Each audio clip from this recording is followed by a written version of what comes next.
Well, well, well. It is about that time of week. It's time for an updated 2018 NBA mock draft. Isn't that exciting? Isn't it? Isn't it? You know it is. Oh, you know it is.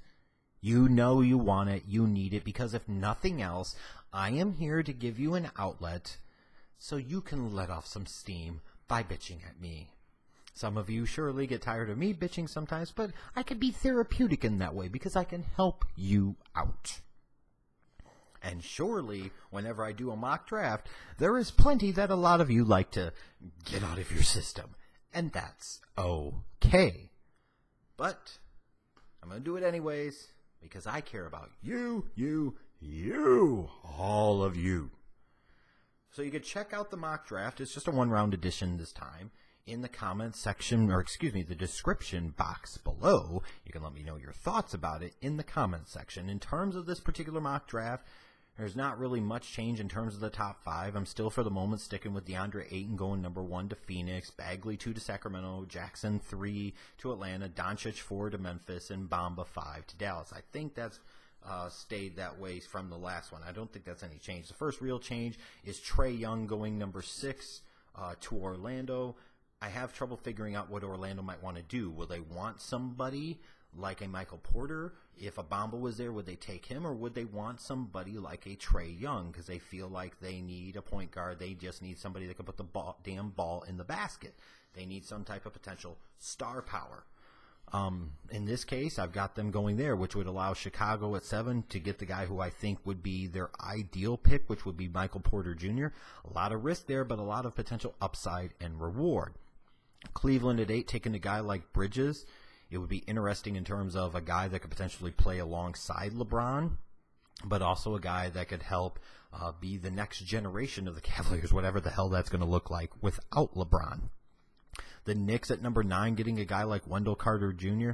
You look at Wendell Carter, and here's a guy that I feel like could play some 5 at the NBA. He could play next to Porzingis. He could give you some pop now in the front court, with Porzingis recovering from the ACL injury. But ultimately, it's the Knicks, so does it really, really matter? I look at this mock, and even now, I talked about it last week, I still really don't know what the hell to make out of this. I feel like too much of this is too certain right now. We've got to have something crazy happen. I still, for the most part, believe that the top 8 players are still the same, like I talked about last week, but like I said before, crazy shit can happen and things can be uprooted and overthrown, and you can get a lot of tumultuous shit happen. It only takes one team to screw up an entire draft, and you see that in the NFL, and you most certainly sometimes see that in the NBA. And I wonder where that pick is going to come. It's going to come somewhere in the top 10. And once it does, it'll be curious to see exactly what the hell that brings with it. As I talked about in the last video, this is a really good draft if you're looking for help. Point guards, 2 guards, small forwards. If you want a big man, you primarily should try and get him early, because after that, there's just not a lot there. It's kind of weird how that works out.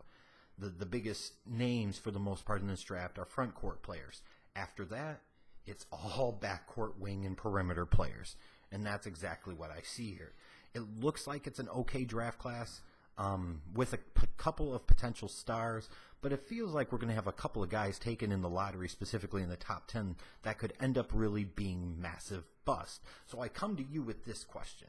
If you look specifically at the guys in the lottery or in the top 10, if you had to put money on 3 guys being the 3 best players out of that group that I have listed with the first 10 or 14 picks, 3 guys that you would put money on being studs in the NBA, and 3 guys you put money on being disappointments, if not flat out busts in the league, who do you think they would be? I want to hear from you in the comments section. I'm curious to see what you guys think. In the meantime, you can proceed to do what you love to do, which is crap on me in my mock drafts. And again, keep in mind, the only one that matters is the last one. This is all about conversation, so enjoy, bitches.